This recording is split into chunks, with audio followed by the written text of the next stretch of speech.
धागासोबत ठेवतात. काऊन? राष्ट्राची संपत्ती माझी. बर, जपान, जर्मनी, अमेरिकेच्या संविधानात असं लिहिलं नाही. बाबासाहेबांनी प्रत्येक गोष्टीचा विचार केला. आपल्या भारताच्या राज्यघटनेच्या कलम 51A मध्ये लिहिलंय काय? राष्ट्राची संपत्ती मी स्वतःची संपत्ती समजून तिची देखभाल करेल. तसं होतंय का? अरे त्या जपान जर्मनीचे लोक नवरा बायको दोघं प्रवासाला निघले, सुई धागा सोबत ठेवतात. का? कुठं बसमध्ये बसले, कुठं ट्रेन मध्ये बसले, एखादं सीट फाटलेलं दिसलं ना, तो ग नवरा बायको शिवून टाकतात. आपल्या इथं ट्रेन मध्ये बसलं, बसमध्ये बसलं, पहिलं पाहतंय सीटात एक बोट जाते का, दुसरं बोट घालते, तिसरं बोट घालते. जोपर्यंत सीटातला पुठा याच्या हातात येत नाही तोपर्यंत त्याच्या आत्म्याला समाधान लाभत नाही. काही काही चटईवर बसतील, बसल्या बसल्या त्यांनी चटई कुरतडून पाहिली.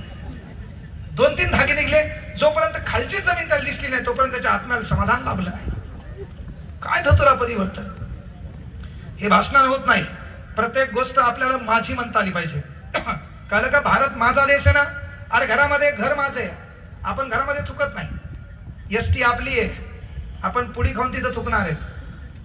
पंचायत समितीचं कार्यालय आपलं आहे, आपण कोपऱ्यात थुकणार आहे. जिल्हा परिषद कार्यालय आपलं आहे, आपण तिथं थुकणार आहेत. जिल्हा परिषद शाळा आपली आहे, तिच्या फरच्या आपण फोडणार आहेत, है ना. तिच्या बाहेरच्या वरांड्यामध्ये घाण आपण करणार आहे, कारण ती आपली आहे.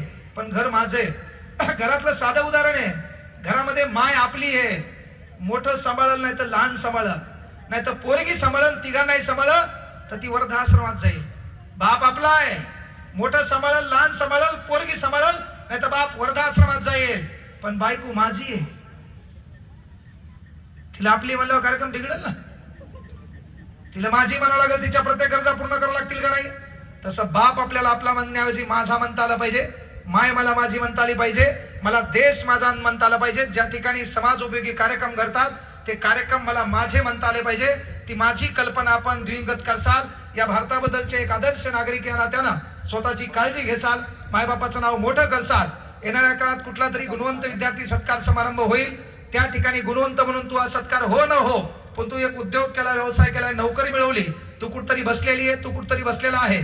मधात तू नाव घेण्याऐवजी त्या बापाचं नाव घेतलं. तो बाप आपला कपडे जरी ढगळ वगळ असतील, बापाचे कपडे जरी मळलेले असतील, पण तो बाप मधातून येत असेल, बाकीचे लोक टाळ्या वाजवत असतील आणि टाळ्या वाजण्याचं कारण फक्त तो यश असेल. हे यश तू संपादन करावं असा एक आशीर्वाद मोठा भाऊ म्हणून तुला या ठिकाणी देतो.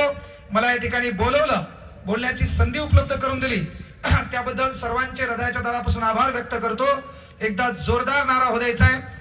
छत्रपती शिवाजी महाराज की, डॉक्टर